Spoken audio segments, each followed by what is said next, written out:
Good evening and welcome to the Amateur TV Net. I'm Neil, VK3BCU, the net controller for this evening, and thank you everyone for tuning in this evening on this very, very cold evening.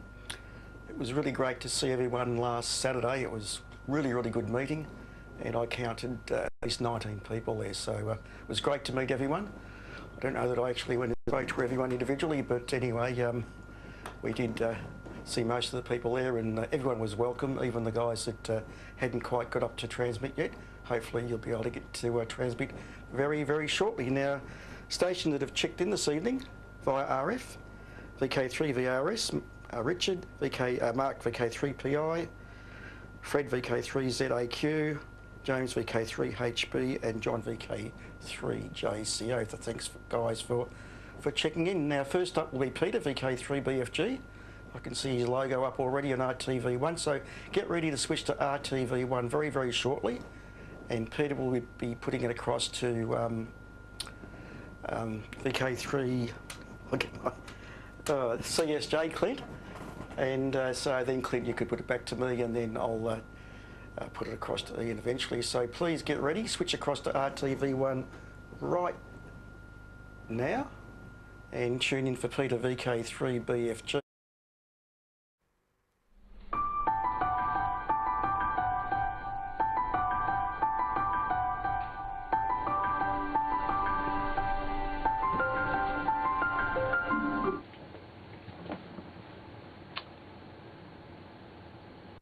Thanks, Neil. I think we were all okay with audio there and video. Yeah, I think it's going through okay. Well, good evening, everyone. I'm Peter, VK3BFG, and I found this in the cupboard. And I thought, well, they were easier days. I could actually get an oscilloscope in there and check out the audio levels and the video levels. Of course, there was always a bandwidth issue with the video, with the analogue, but yeah, there it is. Days of yore, as the saying goes. Well, life continues on, and not unexpectedly, there's going to be some changes to the band plan, and it directly affects at the ATV frequencies. But first of all, the first change will be on 6 metres, which will be 52 to 52.5 megahertz, and that band allocation is going to be experimental, so that leaves it wide open to all sorts of things. And for us, symbol rates of 66 or 125, or maybe 333 would be tops, but thinking of 6 metres and what might be involved there, probably symbol rates of 66 and 125 might be more appropriate, where you've got more narrow bandwidth, and therefore the power density is better. So that's 6 metres. 70 centimetres, there's no change for that. We've still got the same allocation, and RTV can still continue operating there, and of course if anyone wants to use that for simplex as well, that's okay, of course. Okay, we'll now move on to 23 centimetres, and that's where the major change is going to be, and that's not really unexpected given the satellite launches that occurred and the recent ITU meetings, etc. So it boils down to that we're going to lose the top 2 frequencies, because they're right in the middle of the Galileo satellite allocation. So it would not be good to keep transmitting up there. These changes, by the way, are not just right now, but will be fairly soon, I would expect. So there's one ATV channel on 23 centimetres, and that will be 1240 to 1258 megs, which is an 18 meg channel, a bit like the old analogue days. I suppose it does allow for one analogue channel there if anyone wants to transmit analogue, which I analog FM that is. I doubt it very much, or even AM or VSB, but the channel allocation there is wide enough for that, of course. But just looking at that particular location and being the WA ATV rep, I've been looking at what we might do there, and it seems to me that 1244.5 might be a new frequency, and 1254.5 might be a new frequency. Now you might wonder why not 1245 and 1255. Well, it just works out that with a maximum symbol rate of 5 megasymbols, and that's what would be probably specifying, that equates to roughly a 7 megahertz bandwidth. And then you've got guard bands each side, and we all know that many amateur transmitters have third order intermod products down about 30 dB, which is not very much. So guard bands each side makes sense for that, and that would also not create any interference with others. So we would continue here locally with 4 megasymbols. I think that's been quite successful. But how we actually implement that in the future is, I've just been scratching my head a little bit this afternoon about that. And we've got 4 antennas up there. We've got one that's basically facing southeast, one southwest, one northeast, and one west. And you could draw little Venn circles around all of them and all of the options and how that might be. I'm not sure how we'll end up there. I'm just wondering how signals arriving from 2 different antennas might be interpreted. Certainly in the analog days, that would not be probably very good. Although on RTV up at Mount Daniel we had 2 collinear arrays set at an angle like that. So in fact signals were coming in both ways there. So to combine the antennas, I'm just looking at a diagram here, and it seems that the west and the northeast would combine together, and the southeast and the southwest might combine together. And that means that certain stations might be hitting both antennas actually, which would then sum into a result there. How that might work out, I guess we're just going to find by experimentation. But I'm open to suggestions on how we might combine those 4 antennas. Of course, when we have 2 antennas, we'll need a 3 dB coupler there to combine them, and then down to preamps, and maybe we get down to 2 receivers only instead of the 4. Or do we have 4 receivers, one for each antenna basically, where 2 of them are on 1246 and 1255. Keep talking about 1246, but we're down a half a meg there on each of them. So there we are. That's the news for tonight. Just things to think about, and any suggestions on how we might combine to meet those expectations.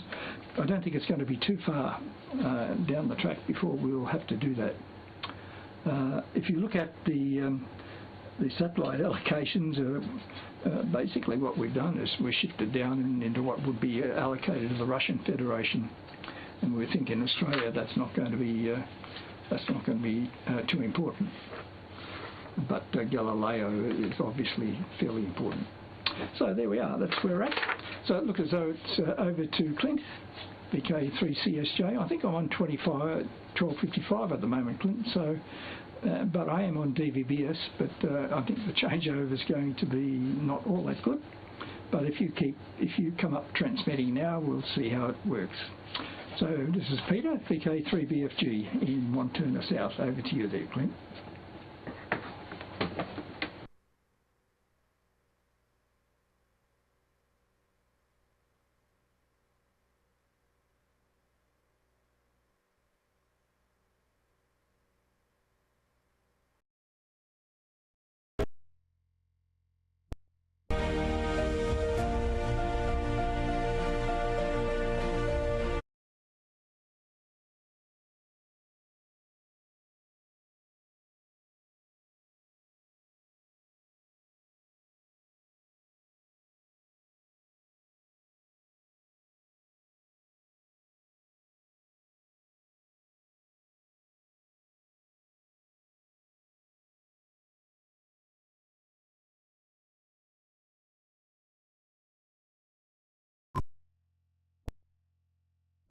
Five, four, three, two, one.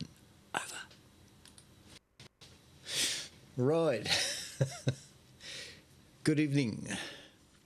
This is Clint Jeffrey, VK3CSJ in Narre South, approximately 40-odd kilometres southeast of Melbourne. Or you know where I am. Anyway, good evening, everyone, and to all listeners and watchers. And I hope everybody is in good health and not suffering from any nasty little lurgy. It's pretty nasty outside right now. The weather station's telling me it's a mild 12 degrees. Definitely was a warm one last night. I was kicking the doona off. And wind is averaging around 25 kilometres an hour from the northwest, but I've seen it picking up to 50 in the last few minutes, so she's gusting. Anyway, I don't really have much to input tonight. I wonder if all this frequency rearrangement, Peter's an ACMA thing. Was it a notification from the ACMA, or I'd be interested to know who's telling us to shift in frequencies.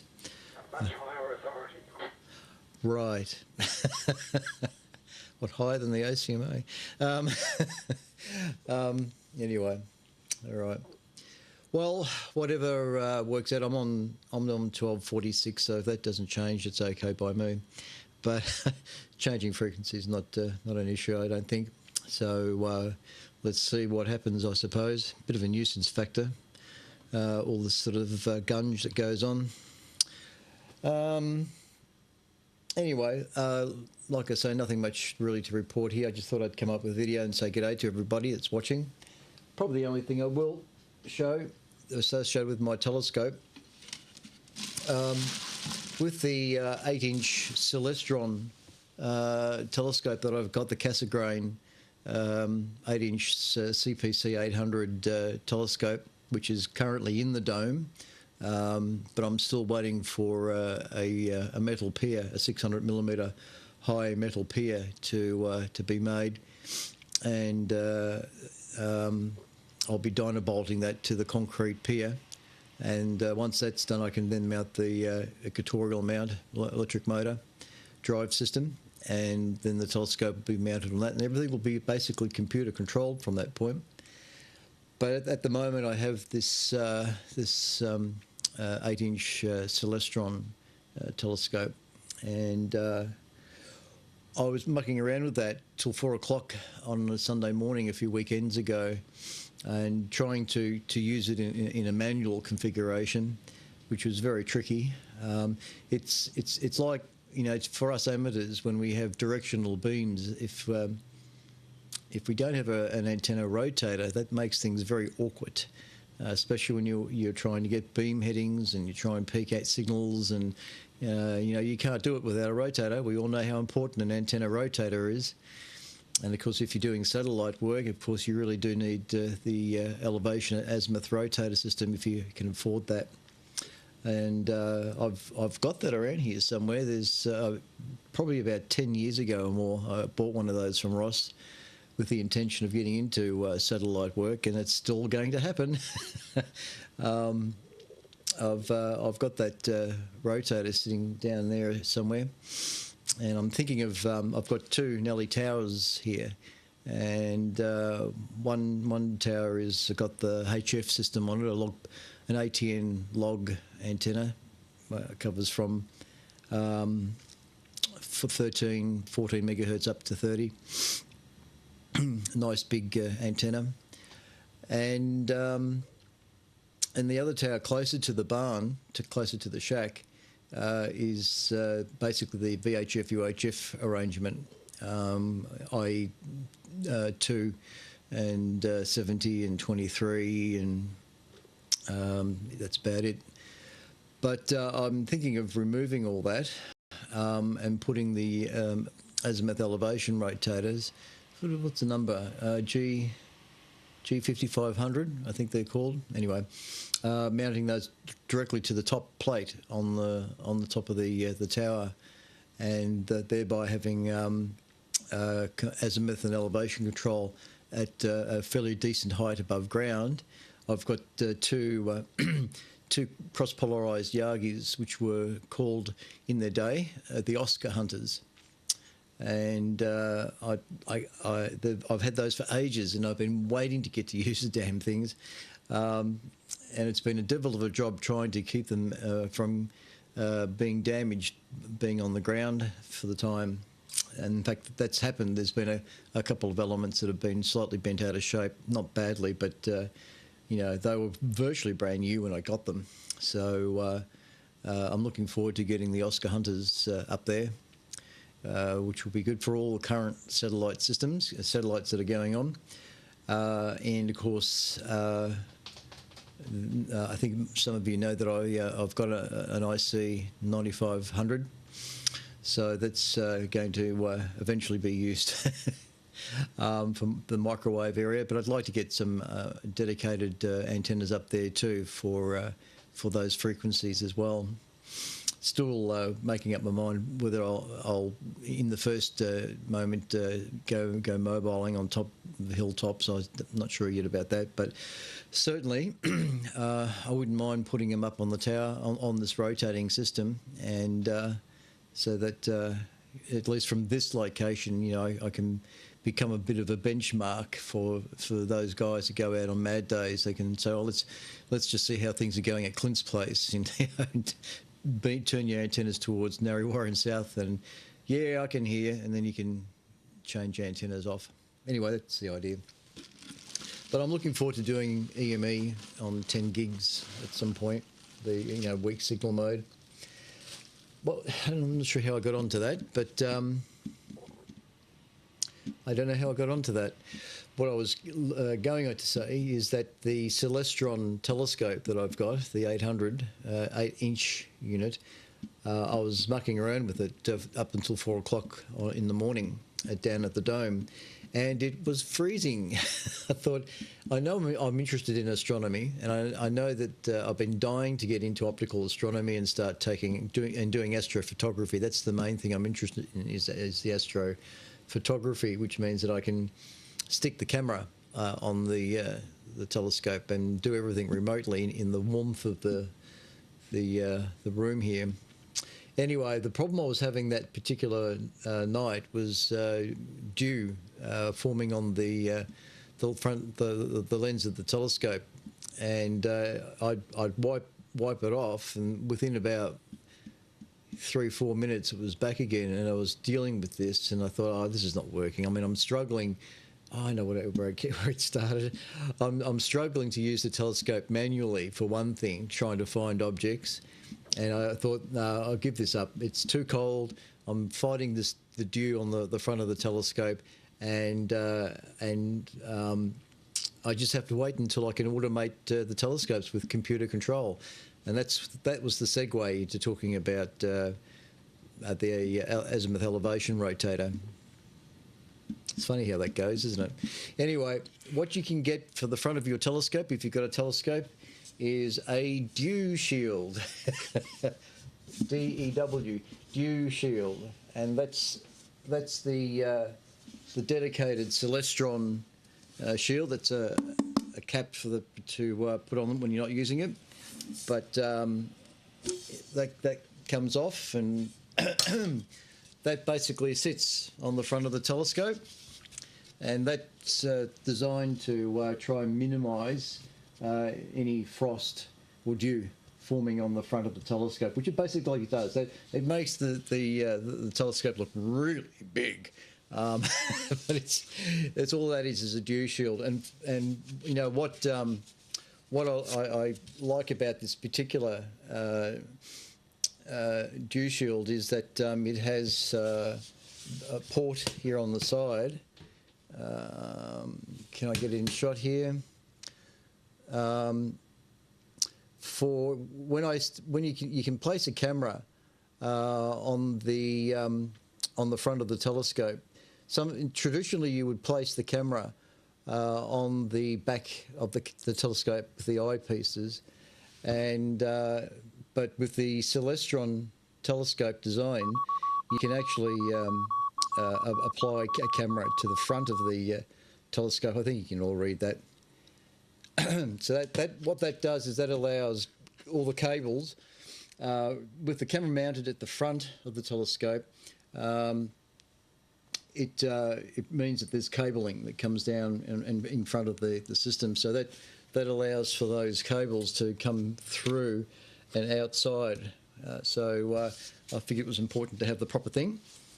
So that, and I am waiting currently on a heater for the telescope as well. It's a little ringed heating element that goes around the front of the telescope as well, and that'll provide some sort of warmth to the front of the telescope as well, to also stop any dew from forming. So that will fix things, because I'm only a few metres from a creek here, what's known as Troops Creek. When you look at it on the Melways map, it's Troops Creek. But the more affectionate name that's been given to this Troops Creek, of course, is the Hallam Main Drain. Very romantic. Hallam Main Drain is the other name for it. All right, that's all I wanted to show. I'll keep you chaps up to date on the telescope situation from time to time, and hopefully by Christmas time I'll be finally able to stick a camera on the telescope. There's two kinds of cameras, one for deep sky, looking at distant galaxies and nebula, and another one that's more designed for planetary work, looking at Jupiter and Saturn and other planets. So that's the name of the game. All right, we're going to throw it back to Ian. Oh, just a quick too. This is the current sky at our dark sky site at Heathcote. So up at Heathcote there is a all sky camera, and you know, despite the lousy weather we've got here in Melbourne at the moment, the Great Dividing Range is proving itself worthy of keeping all the bad weather down on Melbourne at the moment. And so you can see that the sky up at Heathcote, central Victoria at the moment is quite clear and free of cloud, and you can see the galactic centre going right overhead at the moment, and you can see the dust lanes, all those little dark patches are dust lanes, which things like the James Webb Space Telescope can peer right through, because it's looking at infrared information. This is purely optical, and the reddy glow or the reddy hue that you see is only because there's no IR filter, no infrared filter on the camera. So that's why it's got that distinct colour to it at the moment. No IR filter. So this camera runs 24/7, and you can see the dish, the 8.5 metre dish down the bottom there, just the bottom of the screen, and used by the radio astronomy boys. You can select the constellations. That brings up where all the constellations are, and that all moves in real time. So it gives you an idea of what you're looking at, but you can remove that. so it's just free. So, yep, that's the sky up at central Victoria at the moment. All very interesting, isn't it? Across to you, Neil. I'll throw it to you. VK3BCU on RTV1 to kick it off. This is VK3CSJ Narre Warren South, and looking forward to seeing what happens with these frequency changes that are potentially happening. Thanks, Neil. Good on you, mate.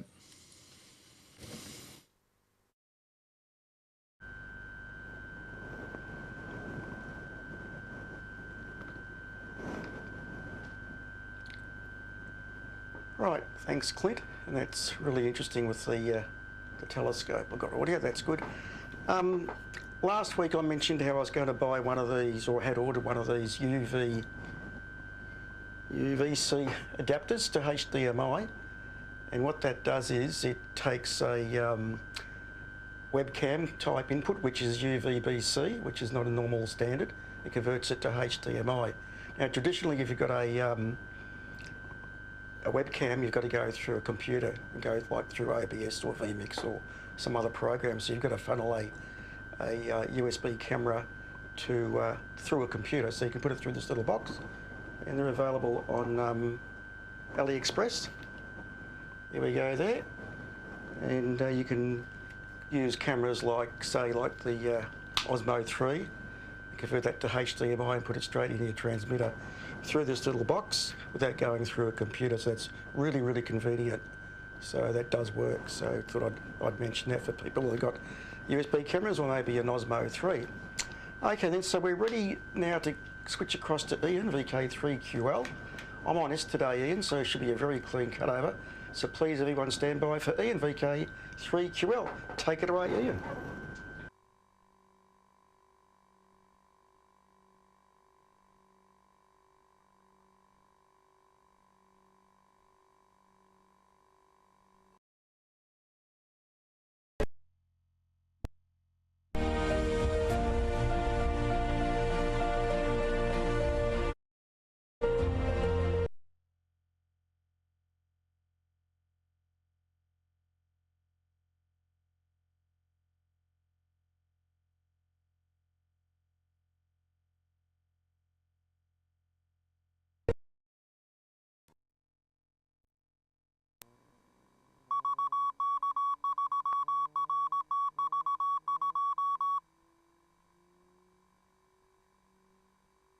Good evening and welcome to television.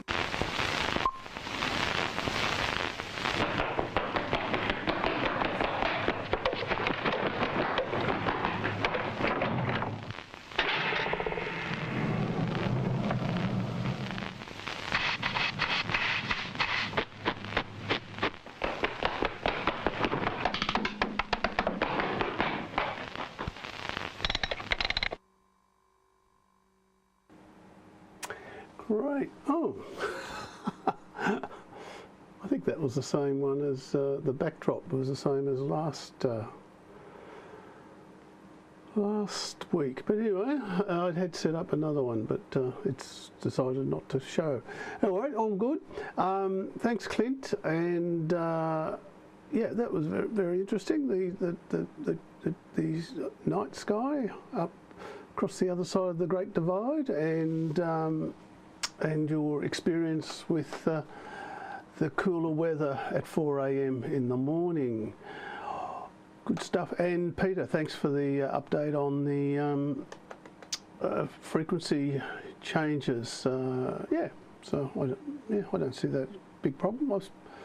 I don't know if it's worth thinking about narrower bandwidth. So anyway, that's what I had in the back of my mind when I heard all that. That's another option for getting more out of the bandwidth we do have, and with the digital techniques these days, we don't lose a lot of quality. But anyway, just shooting the breeze on that. Throw it into the big melting pot. I'm sure there's a lot of other people with ideas.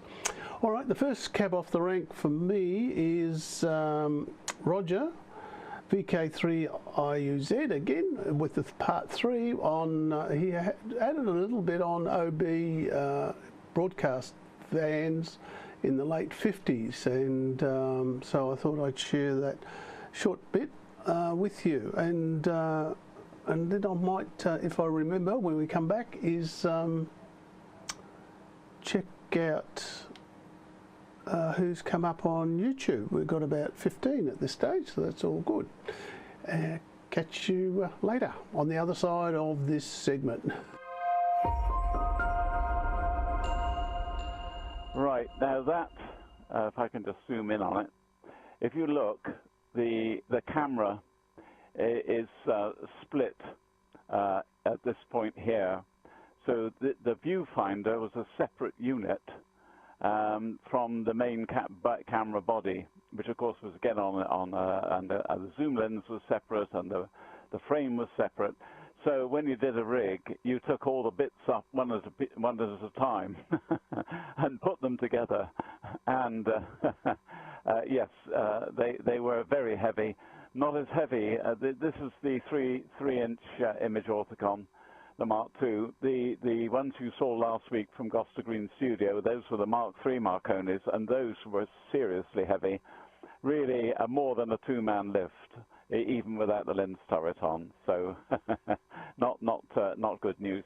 Now, if we just go back, if I can do this, to right inside the van. Every camera, of course, had to have a camera control unit where you did all the levels and so forth and so on. That was the job of the camera control guy. I'm doing it in that case. You've got the monitor and you've got a waveform monitor here, and you would sit it up and sit it down as per the senior engineer's instruction and so forth and so on, depending on the light levels. But down below was all the rest of the gear. Down here were your power supplies, your sync generators, and all sorts of other gubbins. So yeah, it was a serious amount of kit per camera. So if you had the scanner with 3, you had 3 of everything. Yeah. I just thought you might be amused to if I just go back to the camera, my camera again. Hang on a second. This was the Bible that we lived by. Let's get it the right way up. Television Engineering by Chief Engineer of the BBC, Amos and Birkinshaw. And there were 4 volumes at staff price of 15 shillings, 30 shillings to everybody else. And this is the sort of thing that we had to study. Now, I wonder if you can see that. That is the Emitron, and it is described as, oh, hang on, I haven't switched across, have I? Sorry. There we go. Then let's try again. This is the Emitron. This is what we were brought up on, and image orthicons were the cutting edge. And this is a photoemissive high-velocity camera tube, just for those of you who don't know. And this was the 4 volumes, Television Engineering, full of fancy maths and so forth, optics. It was pretty comprehensive in those days. Anyway, there we are. That was the Television Bible of the 1950s. Hope that's answered your questions. Look forward to meeting you all again, perhaps next week.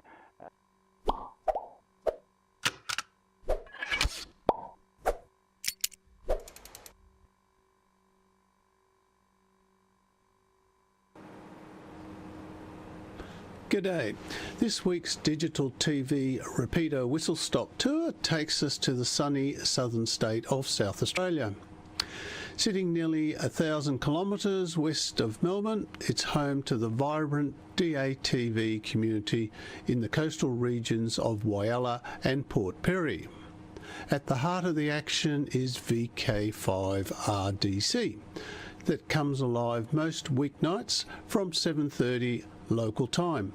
You can catch the transmissions on the BATC streamer site.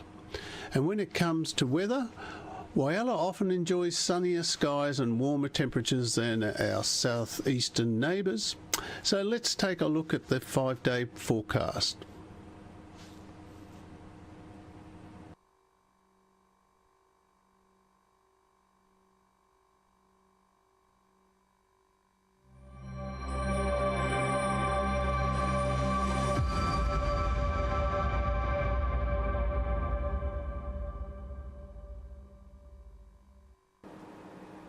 Yes, so Wales weather's not too warm for the next 5 days. So anyway, yes, and that's Roger, and those cameras were very heavy. I worked on the Marconi Mark IVs, and the camera heads. You didn't actually pull them apart. You took the turret off, but the camera itself was a good 22 kilos in weight, and it was a very heavy two-person lift, as was the CC, the camera control unit was similar weight, and the power supply. One person shouldn't have been carrying one of those, although sometimes that was necessary, but you didn't carry it very far.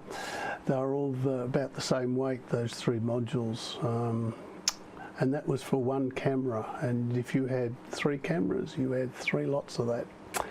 Yes, I loved them. All right, so what was I going to do next? Why don't we have, we've just looking at the time, I might go for a quiz. This is one of the easier sets of quizzes, and we'll have a more difficult one in a minute.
Did you know that a video edition of the WIA news broadcast is screened here, VK3RTV Channel 1 by Clint VK3CSJ, every Sunday morning at 10:30 a.m, repeated Sunday evening at 8 p.m.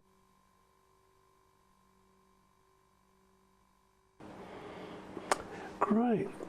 I said I was going to check in with the YouTube, the YouTube crowd. We've got 16 viewers concurrent, and David, VK2 DJV, Claudio is a regular from Italy, I2NDT,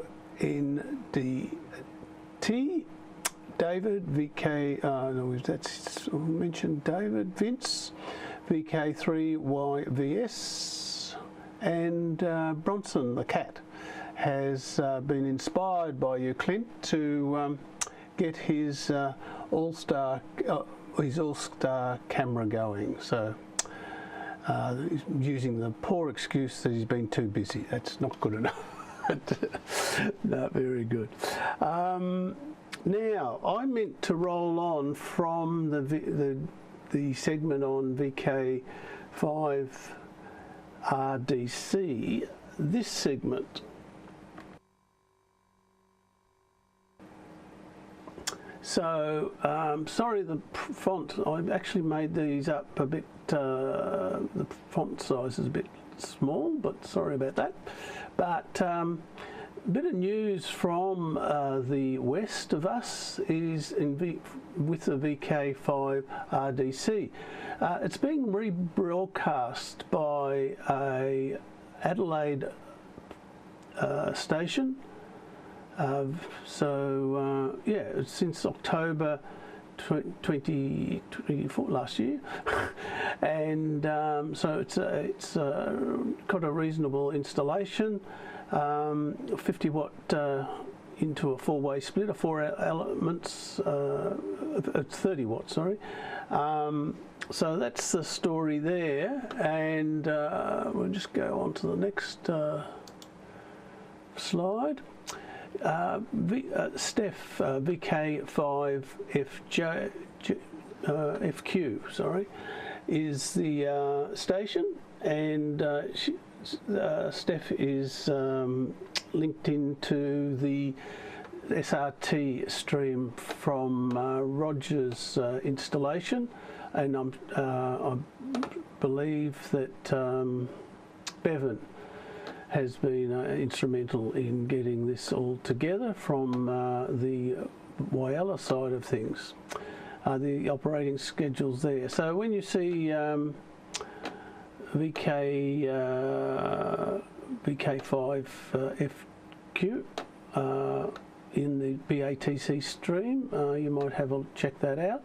Also, there is a website which is very interesting actually, and I suggest if you could go across to that if you get a chance and check it out. It gives you technical details of how it was all put together, and yeah, and technical details and some good hints. There's some great links, and yeah, so it's a very neat coverage of what Steph is doing on the Adelaide side of it. So that's it's quite heartening to see some activity in Adelaide. Adelaide used to be quite a thriving centre for ATV in the 70s and 80s. So it's great to see some action on that side of the Gulf. So, yep.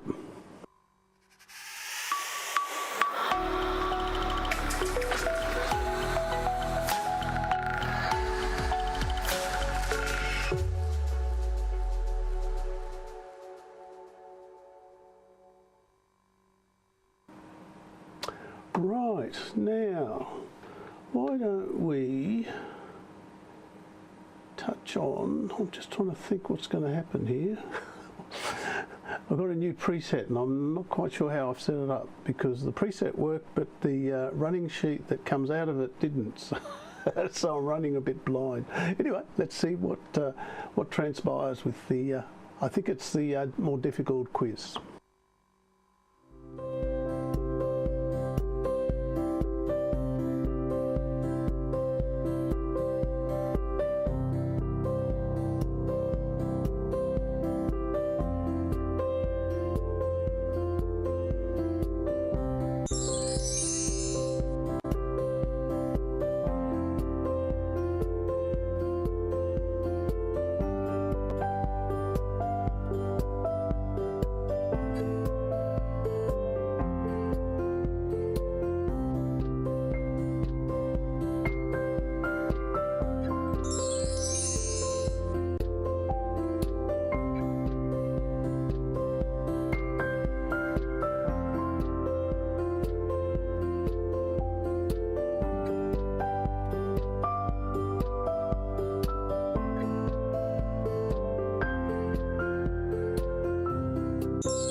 Right, the 13th ATV QSO party, Saturday the 30th of August. That's a typical timetable that we achieve when it's on the one day. Contact Peter, VK3BFG, if you want to partake externally to our repeater coverage area, and we'll see what transpires. The VK5 guys I've been talking to are very keen, and Roger's coordinating few of the stations to get them organised for the party. So it's all starting to happen.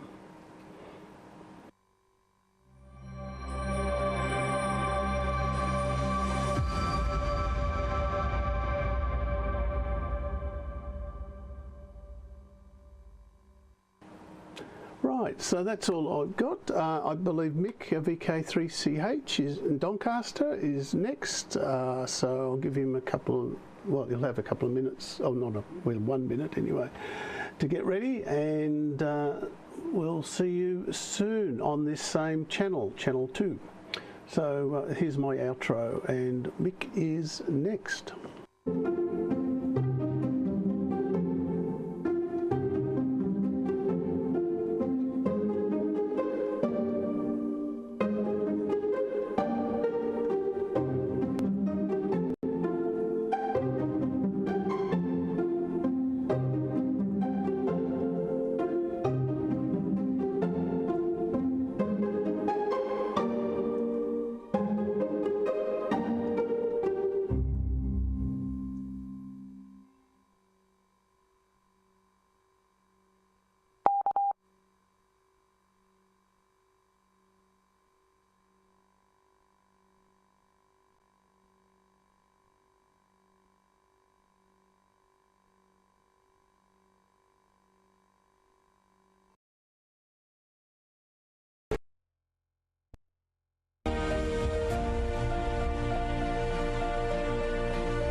Okay, some days it's quick, some days it's slow. G'day everyone, we're Mick, VK3CH, operating out of Doncaster, like the writing over there says. Alright. Dropped out. Now we're back again. My TV says it dropped out, not sure if it's dropped for everyone. Oh, it's not behaving.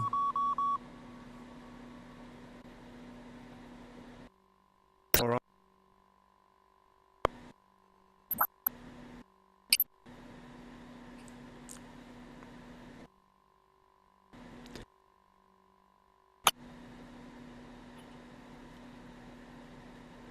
Alright, it's saying mine's dropping out. I don't know if it's dropping out for everyone.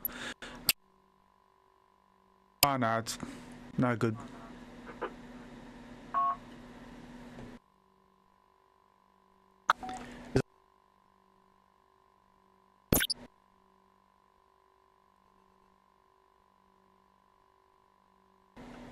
Didn't hear.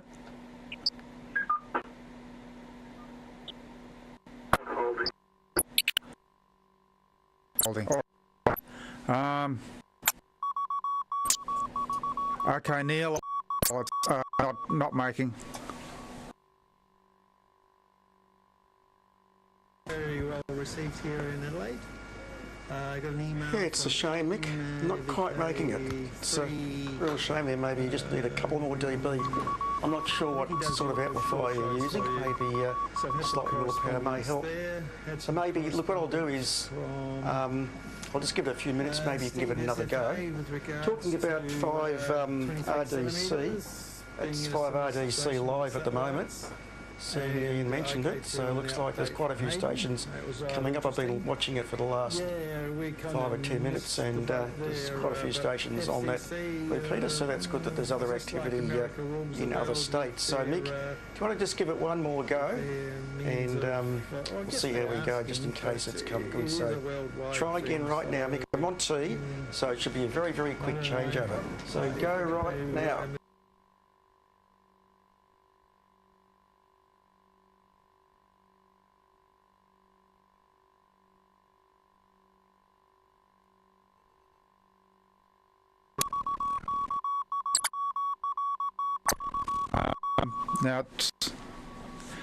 Now, I'm using switch the hides on, it takes a while to boot up.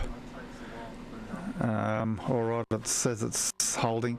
Oh, yes, I did count 9 at Victoria last Saturday as well, so my counting gels with that.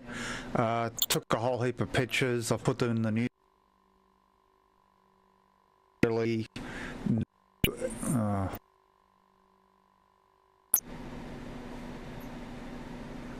yeah, I don't really know each picture what each device does. I know some of them, but not all. So I haven't labelled anything on it as yet. Couple of they're still in the mail. So waiting for that to I think by next everything should arrive, so it'll be more filing and drilling and sawing and all the rest of it, and maybe a little bit of soldering, but it seems anything. All right, I'll leave it at that. That's about all I've pretty much in and out. Yeah, good to see everyone that did turn up, and yeah, which is a good thing. And the weather was kind for my display outside, which helped. That put it back to you there, Neil. So yeah, catch us later.